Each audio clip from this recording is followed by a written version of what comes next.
জি sir. এইটা বুঝো নাই কে বা এইটা, কারণ এটা হলো একটা জেনেটিক ইমপ্রুভমেন্টের পূর্ব শর্ত। আমি কত ক্লাস, এবং please turn off your mic. সবাই তোমাদের মাইকটা অফ করে রাখো যাতে সবাই শুনতে সুবিধা হয়। ওকে, এইখানে এটার উদ্দেশ্য হলো যে হেরিটেবিলিটি, এই যে ভেরিয়েশনটা আমার আছে, পপুলেশনে যদি ভেরিয়েশন না থাকে তাহলে ইমপ্রুভমেন্ট আমাদের দ্বারা সম্ভব না। ঠিক আছে, এই জন্য আমরা কি করি, হেরিটেবিলিটি, ওই পপুলেশনের জেনেটিক ভেরিয়েশন কতটুকু আছে সেটুকে এস্টিমেট ক্যালকুলেট করার চেষ্টা আমরা করি। এখন এটা এই ইয়াটা আমরা বলেছিলাম গত ক্লাসে যে একটা ফেনোটাইপ, তুমি তোমার যে ফেনোটাইপটা আছে বা কোনো একটা ইন্ডিভিজুয়াল অ্যানিমেলের যে ফেনোটাইপ, সেই ফেনোটাইপটা নির্ভর করে মেইনলি দুটা বিষয়ের উপরে। একটা হলো mainly depends on genotype as well as with environment. ঠিক আছে, এবং তাইলে আমরা এটাকে যদি ক্যাটাগরি করি তাইলে দুইটা দিক আছে একটা ফেনোটাইপের। নাম্বার ওয়ান হলো, একটা হলো genetic, responsible for genetic reasons, আর একটা হলো আদার দেন জেনেটিক রিজনস, যাকে আমরা বলি যে নন জেনেটিক ফ্যাক্টরস। ক্লিয়ার সবাই? জি স্যার। হ্যাঁ, তাহলে জেনেটিক ফ্যাক্টরস আর একটা হলো নন জেনেটিক। নন জেনেটিক হলো যেটা হলো আমাদের বলতেছি যে এনভায়রনমেন্ট। এনভায়রনমেন্ট বলতে তার ফুড, নিউট্রিশন, তারপরে তার ওয়েদার, তারপরে হলো তার টপোগ্রাফি, এভরিথিং। কারণ তুমি যদি এখন যে জায়গায় অবস্থান করতেছো, প্রতিদিনই তুমি যদি মাছ ধরতে যাও, দেখবে যে তোমার স্কিন হয়ে যাবে, ডার্ক হয়ে যাবে, তাই না?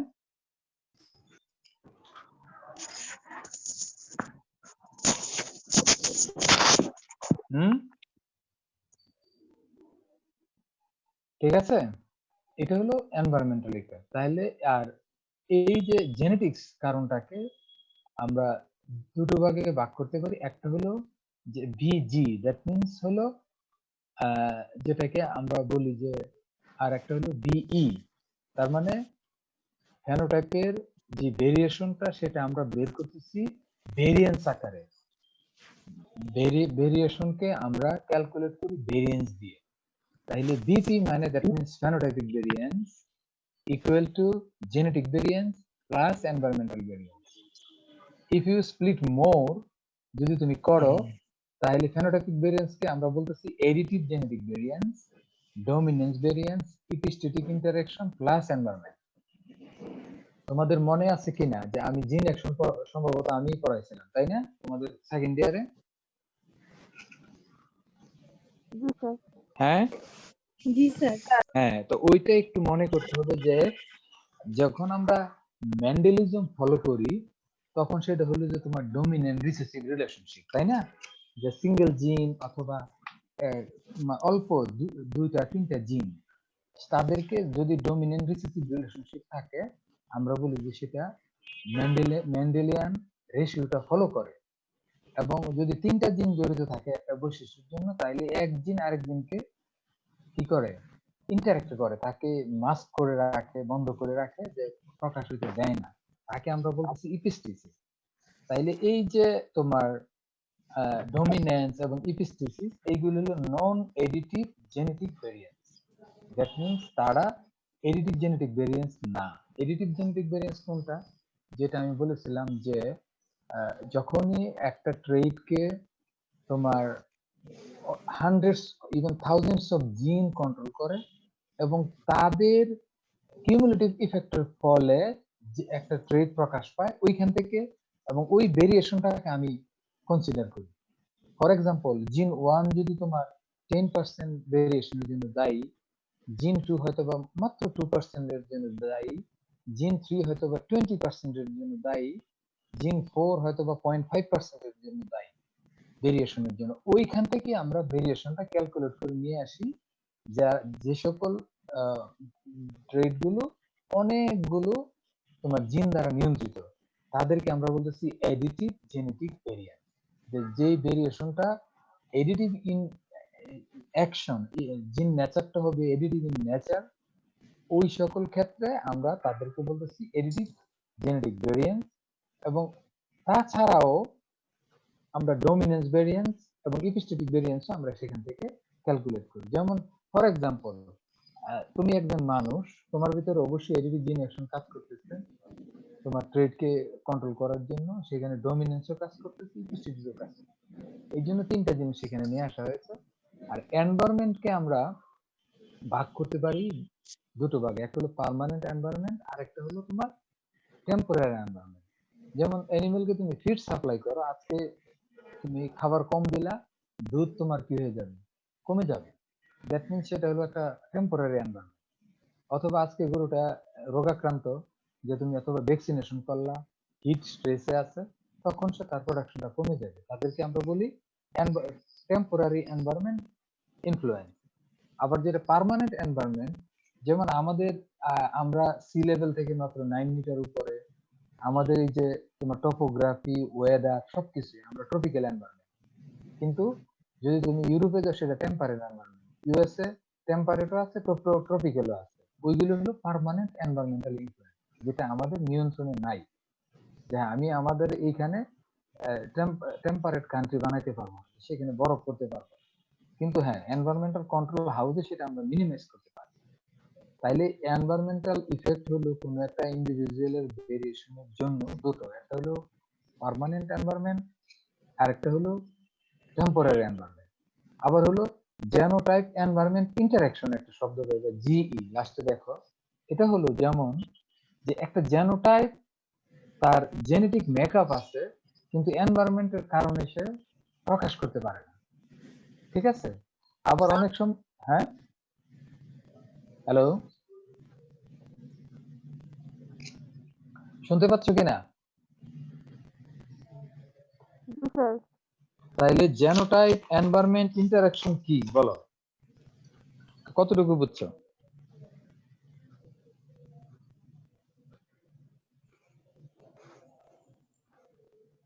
হুম,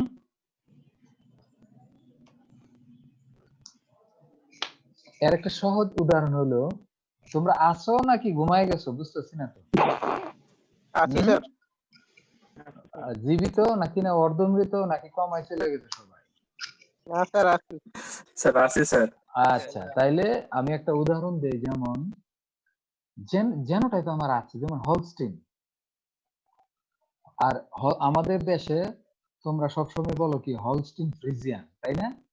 এই শব্দটা এখন থেকে কেউ বলবা না, কারণ হলস্টিন ফ্রিজিয়ান ছিল নেদারল্যান্ডের একটা ব্রিড।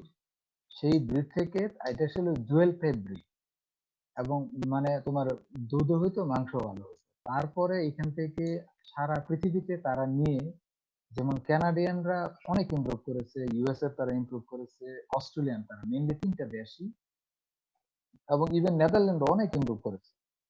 তখন তারা প্রত্যেকেই তাদের নামকরণ করেছে, যেমন ইউএস হলস্টিন, তারা কিন্তু ফ্রিজিয়ান বলে না। যে নেদারল্যান্ডের যে ফ্রিজল্যান্ড প্রভিন্স, ওইখান থেকে তার উৎপত্তি, ওইখান থেকে অনেক ইমপ্রুভ করেছে, এই জন্য তারা ফ্রিজিয়ান শব্দটাকে বাদ দিয়ে দিয়েছে। কানাডিয়ান হলস্টিন, তুমি যদি ইন্টারনেটে যাও গিয়ে দেখবা। আবার হলো অস্ট্রেলিয়ান হলস্টিন। এই জন্য এখন থেকে আর আমরা যারা আছি সারা পৃথিবীতেই তারা এই গরুগুলো লাইভ অথবা সিমেন্ট বিক্রি করে তিনটা দেশই মেনলি। আমরা নেদারল্যান্ড থেকে কিন্তু খুব বেশি আনি না, আনি অস্ট্রেলিয়া থেকে, আনি কানাডা থেকে, আনি ইউএসএ থেকে।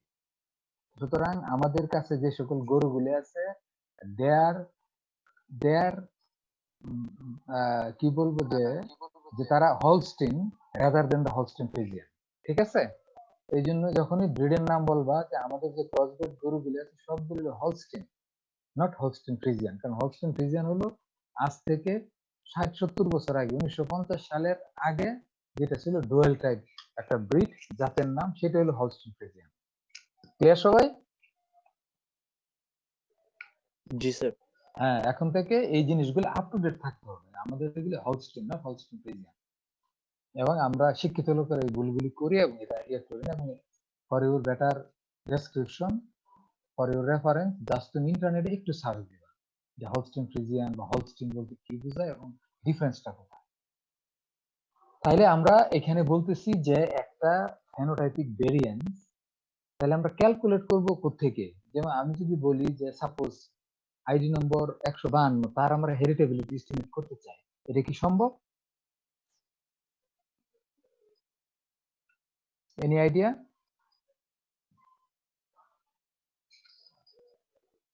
আমরা কি ইন্ডিভিজুয়াল হেরিটেবিলিটি ক্যালকুলেট করি কি না স্যার, এটা পপুলেশনে করা হয়। ইয়েস, কারণ ভেরিয়েশনটা বের করতে হলে লেভেল 3 সেমিস্টার 1 এর যে ছাত্রীগুলি আছে তাদের মধ্যে থেকে ভেরিয়েশন বের করতে হলে আমাকে একটা পপুলেশন লাগবে, that means a number of individual লাগবে আমার। এই জন্য কখনোই আমরা হেরিটেবিলিটি এস্টিমেশন কখনোই ইন্ডিভিজুয়াল হয় না। তাহলে ইন্ডিভিজুয়ালটা হয় কার? যেমন হলো ব্রিডিং ভ্যালু, যেটা আমরা জেনেটিক মেরিট বের করি, যে তোমার মেরিট কত, সিজিপিএ তুমি out of 4 you got you achieve 3.9, সেটা হলো ইন্ডিভিজুয়াল মেরিট। কিন্তু হেরিটেবিলিটি, রিপিটেবিলিটি, এই জেনেটিক প্যারামিটার গুলো আমরা এস্টিমেট করি from the population, not from the individual. তাহলে এই যে ফেনোটাইপিক ভেরিয়েশন একটা পপুলেশনের ইন্ডিভিজুয়াল গুলির মধ্যে, তার সাথে অ্যাসোসিয়েটেড হলো genetic factor, more particularly with the additive genetic factor, dominant variance, epistatic variance, environmental variance, এটাও আবার দুই ধরনের, permanent and temporary, and the interaction between genotype and environment. এই 6-7 ধরনের ফ্যাক্টর অ্যাসোসিয়েট হওয়ার পরে আমরা কি করি? ফেনোটাইপটা এক্সপ্রেস করা হয়। গত ক্লাসে বলেছিলাম, এটা আমি এক্সাম্পল দিয়েছিলাম, যে হেরিটেবিলিটি মিন্স যে কোনো একটা পপুলেশনে যেই ভেরিয়েশনটা আছে, particularly for a trade, for example egg production, ওই ট্রেডের জন্য ওই পপুলেশনে যে ভেরিয়েশনটুকু আছে 30% অথবা 40%, তার জন্য কতটুকু জেনেটিক ফ্যাক্টর দায়ী, সেটাকে আমরা বলতেছি কি হেরিটেবিলিটি। ঠিক আছে? আমরা কিন্তু একটা মুরগি 310, আরেকটা 305, আরেকটা 312, এইখান থেকে কিন্তু এটা হেরিটেবিলিটি না। হেরিটেবিলিটি মিন্স এই যে মুরগির ডিম পাড়ার যে ভেরিয়েশন, তার মধ্যে থেকে কতটুকু আমাদের জেনেটিক ফ্যাক্টর দায়ী, সেটুকুকে আমরা বলতেছি হেরিটেবিলিটি। যেমন হেরিটেবিলিটি 4, ইট মিন্স এখানে আমরা বের করেছিলাম যে এখানে ফেনোটাইপিক ভেরিয়েন্স আছে কত, 20। আমরা এর ক্যালকুলেট করে বের করেছিলাম যে 20 ফেনোটাইপিক ভেরিয়েন্স। তাহলে যদি হেরিটেবিলিটি আমি অঙ্ক করে বের করি যে 0.4, ইট মিন্স 8টা ডিম যে ডিফারেন্স হয় সেটা অ্যাসোসিয়েটেড উইথ দ্য জেনেটিক্স, আর রিমেইনিং 12টা ডিমের ভেরিয়েশন সেটা কিসের জন্য? এনভায়রনমেন্টের জন্য, like feed, temperature, housing etcetera. এইটুকু বুঝছো কিনা বলো? জি স্যার। হ্যাঁ, এটাই যে আমরা এখন হেরিটেবিলিটি ভ্যালুটা হলো এর কিছু বৈশিষ্ট্য আছে, প্রপার্টি, যেমন 0 to 1। 0 মিন্স কি? যে ওইখানে কোনো জেনেটিক ফ্যাক্টরস অ্যাসোসিয়েটেড না। আর 1 যদি হয় এক্সট্রিম ভ্যালু, এটা হলো যে অল এই একটা পপুলেশনে ভেরিয়েশনের জন্য দায়ী হলো নন জেনেটিক ফ্যাক্টর বা এনভায়রনমেন্টাল ফ্যাক্টর, সেখানে জেনেটিক ফ্যাক্টর নাই, যেটা 1। তা এই জন্য আমাদের এটা হলো তোমার আরবিট্রারি ভ্যালু, দ্যাট মিন্স একটা অ্যাবসলিউট ভ্যালু 0 অথবা 1 কখনো এটা হয় না। কারণ একটা ট্রেডকে প্রকাশ করতে হলে আমার জেনেটিক্সও লাগবে, নন জেনেটিক্সও লাগবে, সুতরাং কিছু না কিছু ভেরিয়েশন থাকবেই, তাছাড়া সেখান থেকে ইমপ্রুভ করতে পারবো না। যেমন আমরা আমাদের ট্রেড গুলো, যেমন হাইলি হেরিটেবল ট্রেড হলো তোমার গ্রোথ ট্রেড 0.4 বা তার উপরে।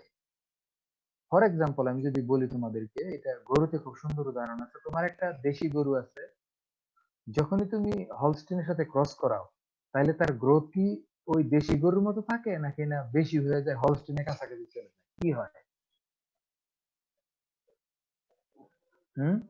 একটু বাড়ে আর কি। একটু বাড়ে বা মাঝামাঝি হয়, তাই না? জি স্যার। হ্যাঁ, ইট মিনস এই যে হেরিটেবিলিটি বেশির কারণেই ইনহেরিট করে, কারণ ওই তোমার জিনের যে ভেরিয়েশনটা আছে সেটা ইনহেরিট করার ফলেই কিন্তু তার গ্রোথটা বেড়ে যাচ্ছে। ঠিক আছে? এই জন্যই যখনই তুমি ক্রস করাও, গ্রোথ বাড়বে। গ্রোথ, মিল্ক প্রোডাকশন না বাড়লেও গ্রোথ কি হবে? বাড়বে। এবং সেই উদাহরণ আমরা আমাদের ফিল্ডেই আছে। আবার যেমন তোমার হলো মিডিয়াম হেরিটেবিলিটি, তুমি যদি ধরো, না সরি, এই যে লো হেরিটেবল ট্রেড, যেগুলো heritability com, that means genetic ফ্যাক্টরের চেয়ে নন জেনেটিক ফ্যাক্টর যেগুলো দায়ী, ওই সকল বৈশিষ্ট্যকে আমরা বলি লো হেরিটেবল ট্রেড। যেমন হলো মিট কোয়ালিটি, ফার্টিলিটি, হ্যাচাবিলিটি। তোমার যদি বার্ডের মেল ফিমেল রেশিও ঠিক না থাকে, মেল কম থাকে, তাহলে এইগুলো হলো ব্যক্তিগত সমস্যা। ফার্টিলিটি, হ্যাচাবিলিটি, যদি ফার্টাইল এগ না হয় তাহলে ডিম ফুটবে না, তাই না? সেইখানে জেনেটিক্স এর চেয়ে নন জেনেটিক্স দায়ী। হ্যাঁ, তুমি ফার্টাইল এগ দিলা, তোমার ইনকিউবেটর নষ্ট, কারেন্ট চলে গেছে তোমার 5 ঘন্টার জন্য, তখন তো ডিম ফুটবে না। তো এই যে এইখানে যে নন জেনেটিক ফ্যাক্টর গুলো খুব অ্যাসোসিয়েটেড, তাদের ক্ষেত্রে হেরিটেবিলিটি হলো লো, এবং ওদের ক্ষেত্রে ইমপ্রুভমেন্ট আমরা খুব বেশি করতে পারবো না। ক্লিয়ার আমি? জি স্যার। হ্যাঁ, যে সকল ট্রেডের হেরিটেবিলিটি ভ্যালু লো, তুমি অঙ্ক করে দেখলা যে আসলো মাত্র 0.1 লো হেরিটেবিলিটি ট্রেড, এই ট্রেডের ক্ষেত্রে দ্যাট মিনস জেনেটিক্স যে ভেরিয়েশনটা, সেই ভেরিয়েশনটা সাথে জেনেটিক্স এর চেয়ে নন জেনেটিক ফ্যাক্টর গুলো দায়ী বেশি। এই কারণে তাদেরকে আমরা কি করতে পারবো না, ইমপ্রুভমেন্ট খুব সহজে হবে না। আমার নন জেনেটিক ফ্যাক্টর গুলোকে কনসিডার করতে হবে। আর যেগুলি মিডিয়াম হেরিটেবিলিটি, যেমন মিল্ক প্রোডাকশন, এগ প্রোডাকশন, এইগুলো হলো তোমার মিডিয়াম, মানে 0.515 থেকে 0.4 পর্যন্ত ভেরি করে। That means medium heritability means সেখানে জেনেটিক্স এন্ড নন জেনেটিক্স দুইটা ফ্যাক্টরি অ্যাসোসিয়েটেড থাকে। যেমন egg production in poultry, milk production in dairy cattle, এদেরকে আমরা বলি মিডিয়াম বা মডারেট হেরিটেবিলিটি।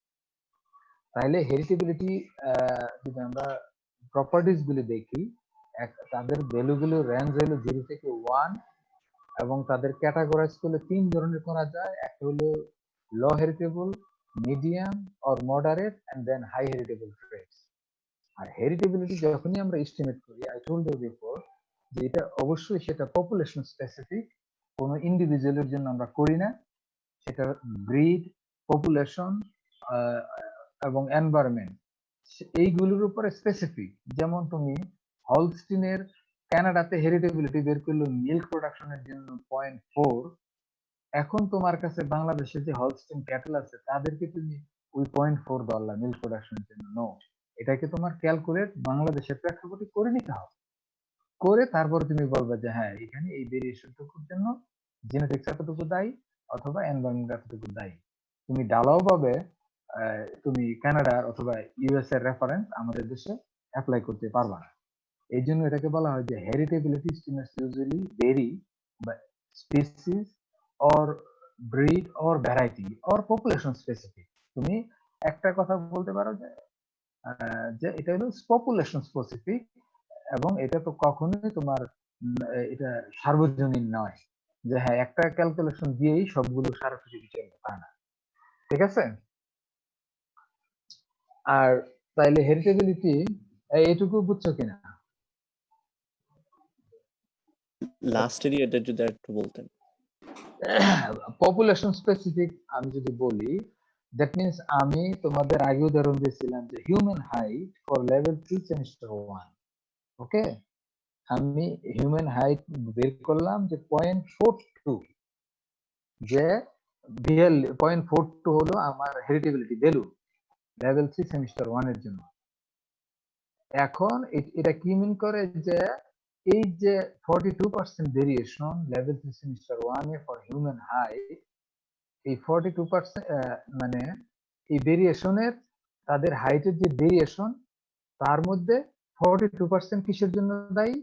জেনেটিক্স দায়ী। আর বাকি 58 কিসের জন্য দায়ী? এনভায়রনমেন্ট। এনভায়রনমেন্টাল যত ফ্যাক্টরস আছে। এখন তুমি করলা কি যে লেভেল 3 এর যে 0.42 অথবা 42% যে হেরিটেবিলিটি ভ্যালু পাইলা, তুমি এটা লেভেল 2 এর জন্য বলে দিলা যে হ্যাঁ তোমরা তোমাদের হিউম্যান হাইটের জন্য ভেরিয়েশন 0.42, লেভেল 4 এর জন্য বলে দিলা 0.42, এবং ইন্টারনের ফলাফলের জন্য বলে দিলা 0.42। Is it applicable? না স্যার। নো। এই জন্যই বলা হয় যে কারণ কি, কারণ আমি হেরিটেবিলিটি ভ্যালু বের করেছি আমি লেভেল 3 সেমিস্টার 1 যে পপুলেশনটা তাদের জন্য। এই জন্যই বলা হয় এটা ব্রিড স্পেসিফিক। যেমন আমাদের দেশের ব্ল্যাক বেঙ্গল গোট, আবার আসামেও ব্ল্যাক বেঙ্গল গোট আছে ইন্ডিয়াতে, সুতরাং এটা হবে না যে আমাদের দেশটা ক্যালকুলেট করতে হবে, তাদের দেশেরটা আবার আলাদা করে পপুলেশন ক্যালকুলেট করতে হবে। এই জন্য এটাকে বলা হয় যে breed specific or variety specific or population specific or species specific. ঠিক আছে? এটা নট তোমার এটা কি বলা হয় যে ইন জেনারেল না, সার্বজনীন না সেটা, ঠিক আছে? এখন ক্লিয়ার?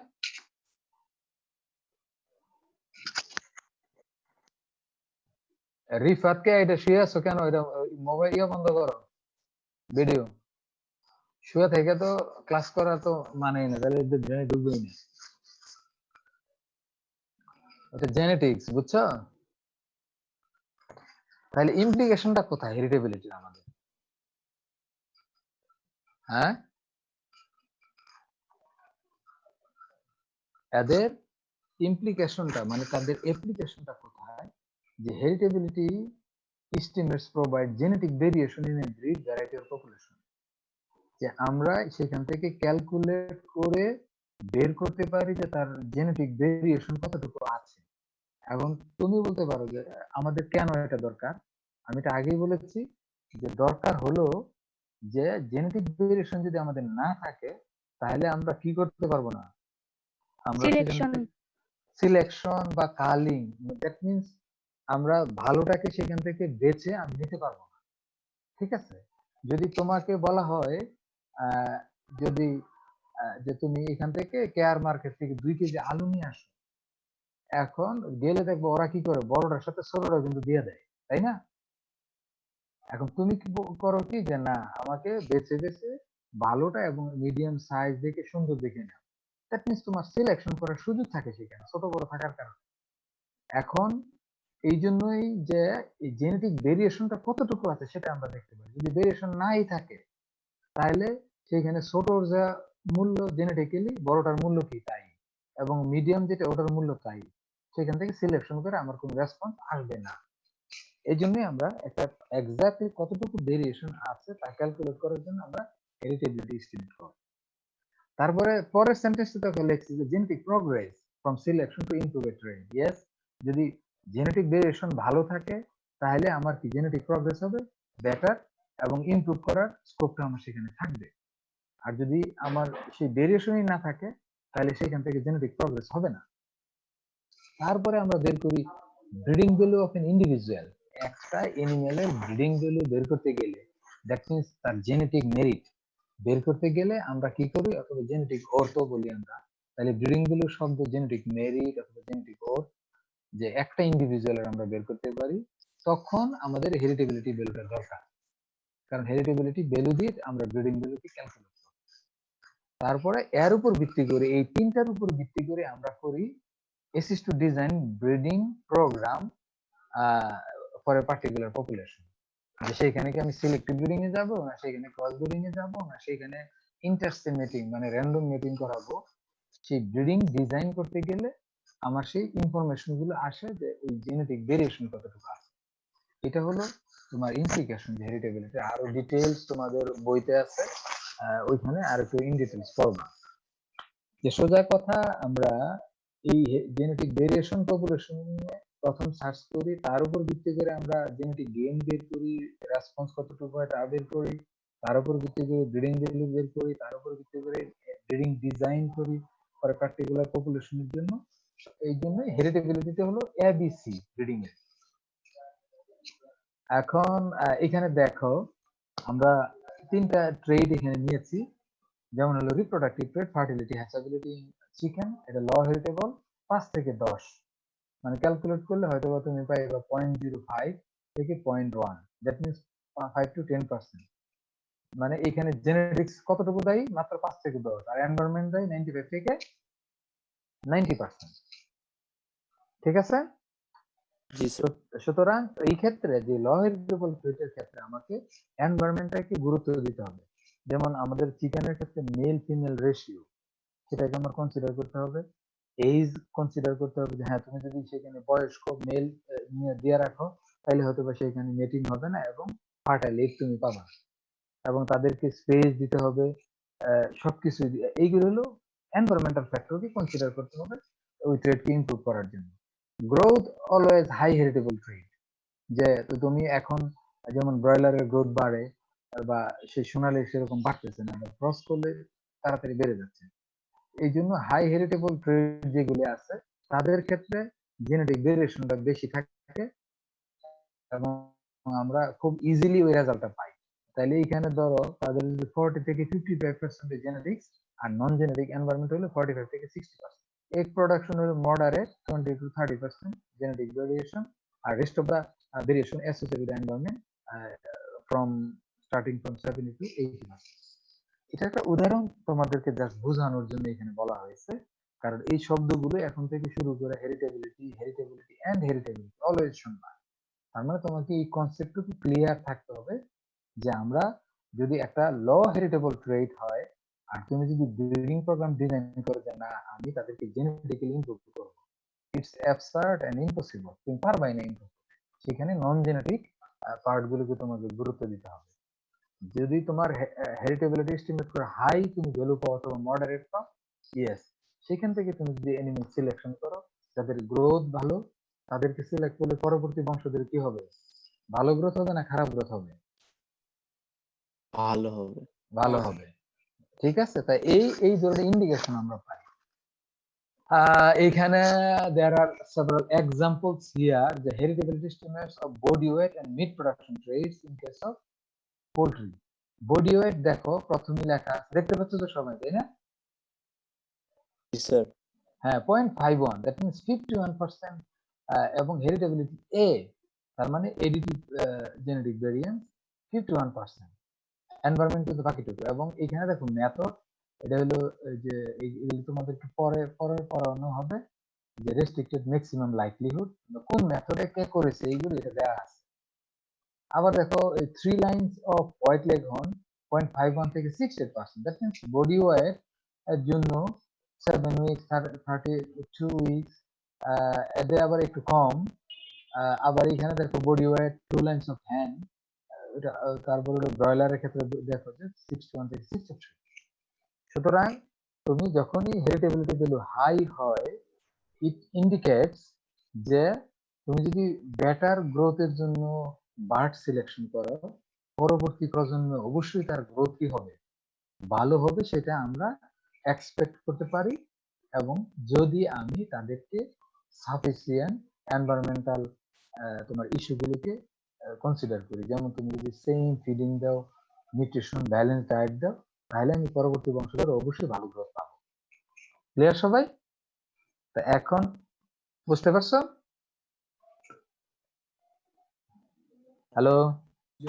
জি স্যার, বুঝতে পারছি। হ্যাঁ, তো এই জন্য এই টেবিল দেখা ভয় পেয়ে যাবা না যে স্যার এত হেরিটেবিলিটি ভ্যালু তো মুখস্থ রাখা সম্ভব না।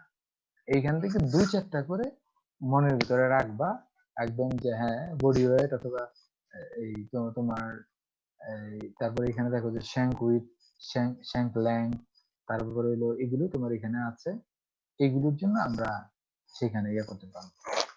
তোমার এই যে আরেকটা জিনিস দেখো যে meat quality parameters, lightness, redness, yellowness, heritability দেখো যে টু হাই।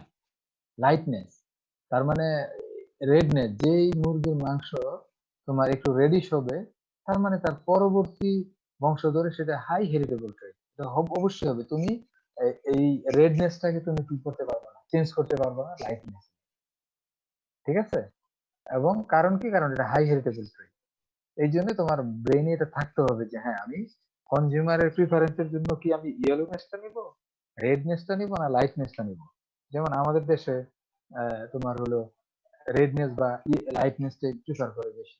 সুতরাং আমাকে বার্ড ওইভাবে সিলেক্ট করতে হবে যে হ্যাঁ কার মাংস কোন ধরনের ন। এইখানেও এই গোয়েট দেখো হাই হেরিটেবল ট্রেড 75, তারপরে 3 লেয়ার্স হলো 47, 48, 41, 47। হ্যাঁ, এখন এই যে এগ ওয়েট, এটা একটা ইম্পর্টেন্ট প্যারামিটার। তুমি যদি এগ ওয়েট কে বাড়াইতে চাও, দেশি মুরগি ডিমের ওজন কতটুকু? 35 থেকে 40। আর কোন আইডিয়া? 30 থেকে 35 গ্রাম। আরো কেউ? 38 গ্রাম। তোমরা অ্যাটলিস্ট বলতে পারছো, এভারেজে 38 গ্রাম বলতে পারছো, এই 38 জন্য গ্রাম। তোমাদেরকে ধন্যবাদ যে হ্যাঁ এরকমই। আর আমাদের যে হোয়াইট লেগন বা আমাদের হাইসেক্স, স্টার ক্রস, এই যে এইগুলো স্ট্রেইন গুলি আছে, তাদের ডিমের ওজন কত? 50 থেকে 55 60 গ্রাম, থেকে 65 গ্রাম 50 থেকে 60 বা 65 50 আন্ডারওয়েট, এটা সাধারণত দেখা যায় 55 55 থেকে থেকে 60 55 থেকে 62 63 এরকম, তবে অ্যারাউন্ড 60।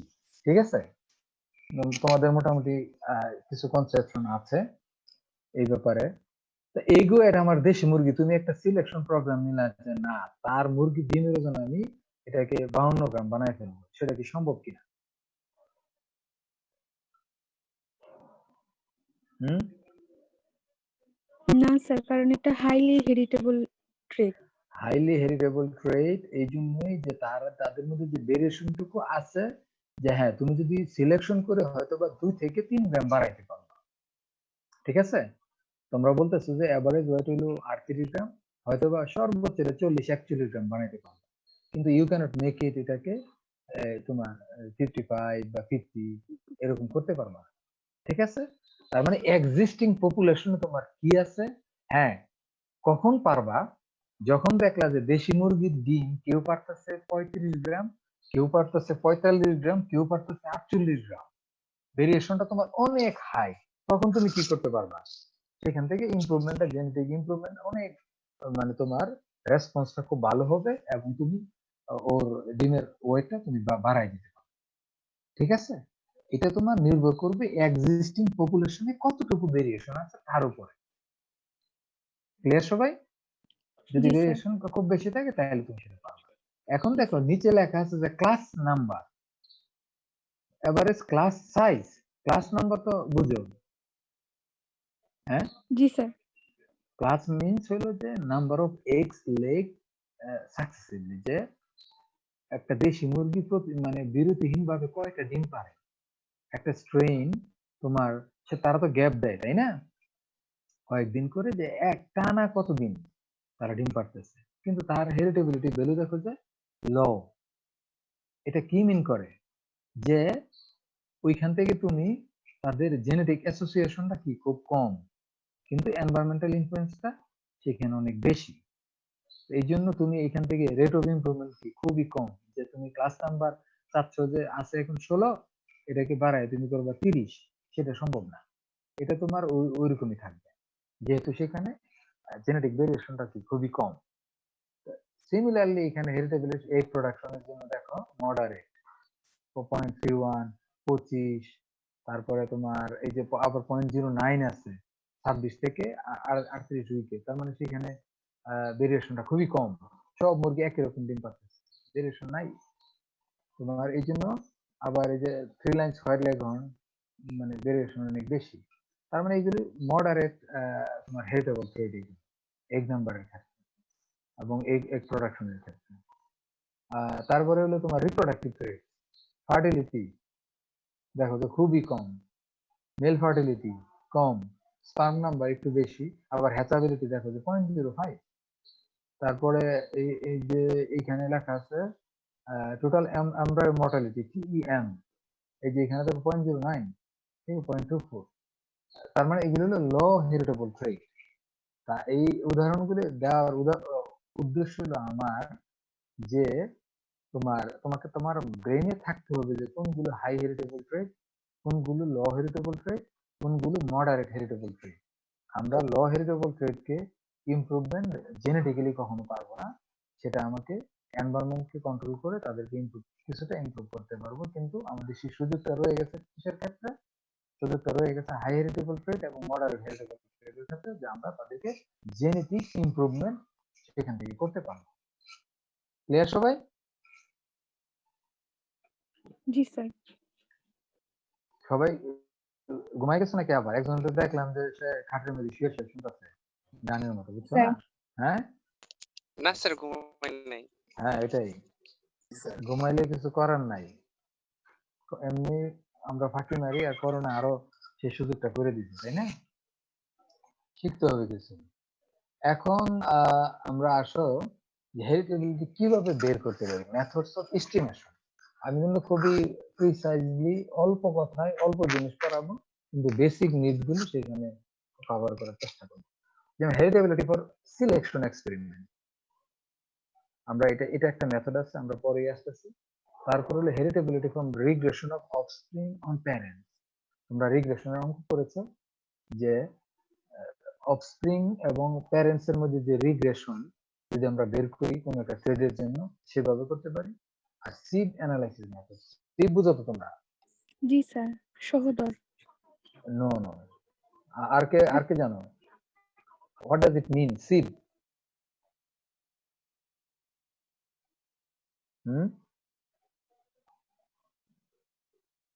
সবাই কি? ভাই বোন। এটা হলো সন্তান সন্ততি, বুঝছো? ভাই বোন তো অবশ্যই, সিড হলো সন্তান সন্ততি। এটা হলো দুই ধরনের, একটা হলো হাফ সিড আর একটা হলো ফুল সিড। ফুলসি। ফুল সিড হলো আপন ভাই বোন, ঠিক আছে? যে যাদের বোথ প্যারেন্টস আর কমন, মানে সেম ফাদার মাদার থেকে যে সকল সন্তানগুলো আসে তাদেরকে আমরা বলি ফুল সিড। এটা মানুষের ক্ষেত্রে খুবই কমন, কিন্তু আমরা লাইভ স্টকের ক্ষেত্রে, পোল্ট্রির ক্ষেত্রে সেটা মানে কনসিডার করতে পারি না যে ফুল সিড।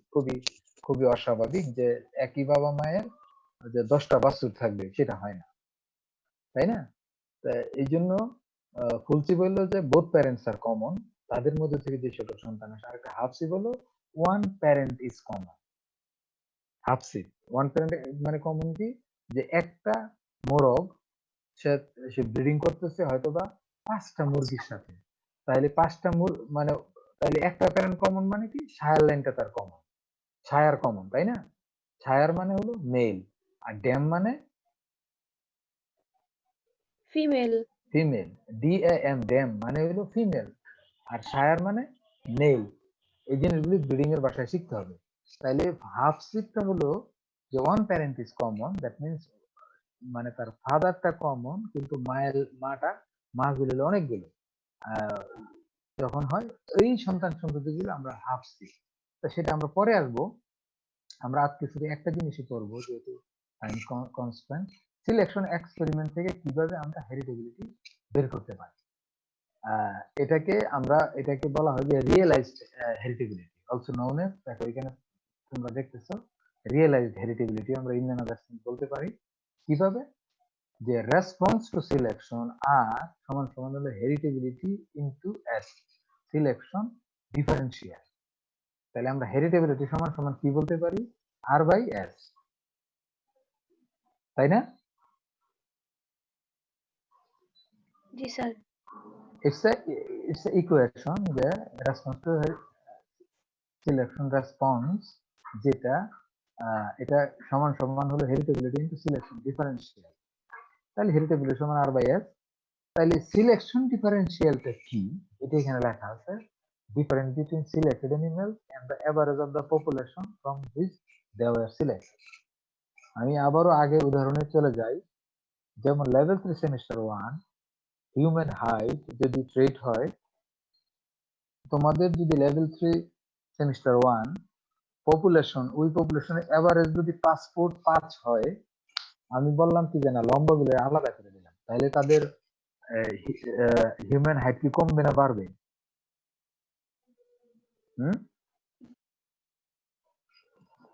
যদি বাড়বে স্যার। নো ডাউট সেটা কি হয়ে যাবে, বেড়ে যাবে, তাই না? যে তাইলে এখানে সিলেকশন ডিফারেন্সিয়াল সম্পর্কে আমরা বলতেছি যে the difference between selected animals, the selected animals 20টা and the average of the population, যেই পপুলেশন থেকে আমরা তাদেরকে সিলেক্ট করছি from which they are selected. আর রেসপন্স টু সিলেক্টেড হলো যে পপুলেশন এভারেজের যে সন্তান সন্ততি, তাদের যে এভারেজ একটা ভ্যালু পাবো একটা বৈশিষ্ট্যের জন্য, আর সিলেক্টেড অ্যানিমেল গুলোরও যে সন্তান সন্ততি পাবো তাদেরও একটা এভারেজ পাবো। ওই দুই এভারেজের পার্থক্যকে আমরা বলি যে response to selection. It means আমরা অ্যানিমেলকে একটা পপুলেশন নিলাম, ফর এক্সাম্পল একটা গোট পপুলেশন, এখানে 500 আছে, ওইখান থেকে আমি 50টা অ্যানিমেলকে সিলেক্ট করলাম, তাহলে 50টা অ্যানিমেলের পারফরমেন্স অবশ্যই বেটার হবে।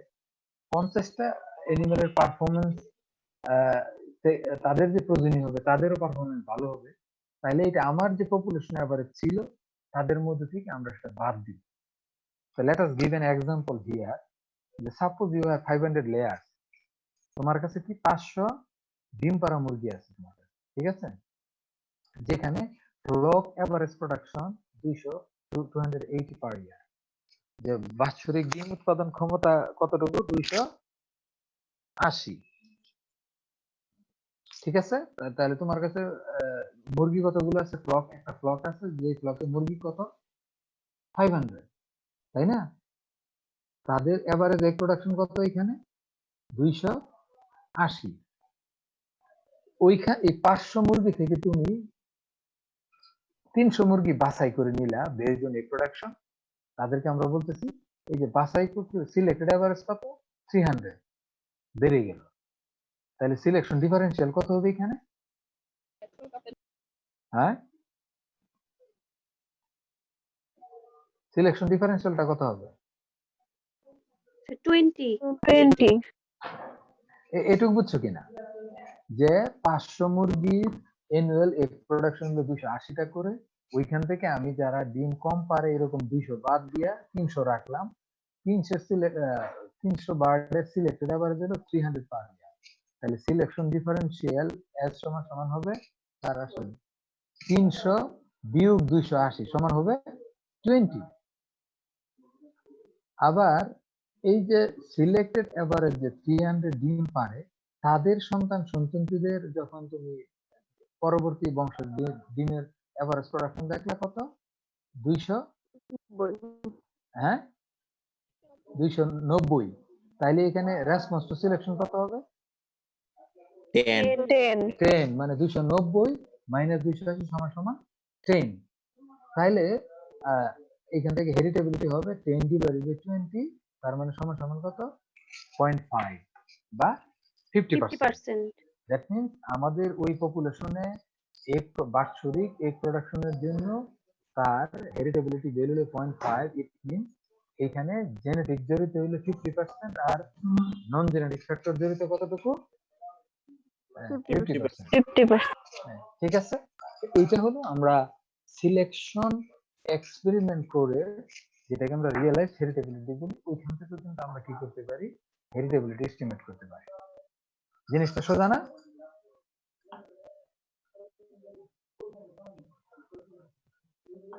হ্যালো, জি স্যার।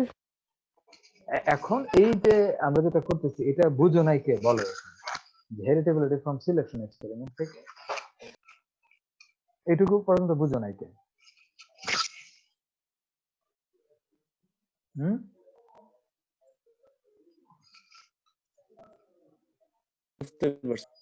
হ্যাঁ, বুঝতে পারছি স্যার। Very easy.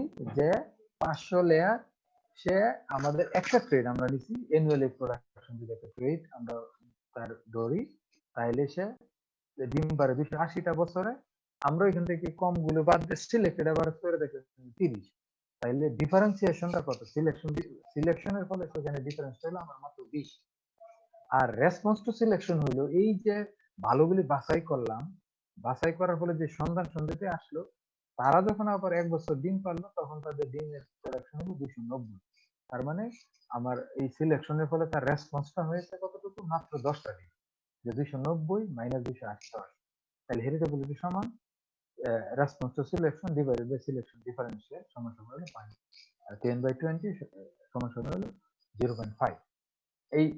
এটা মিন করে যে ওই পপুলেশনে যে ভেরিয়েশন আছে ডিম উৎপাদনের জন্য, আমি আবারও বলতেছি যে ওই পপুলেশনে যে ভেরিয়েশনটা আছে ডিম উৎপাদনের জন্য, তার 50% is associated with the genetics and rest 50% is associated with the environment.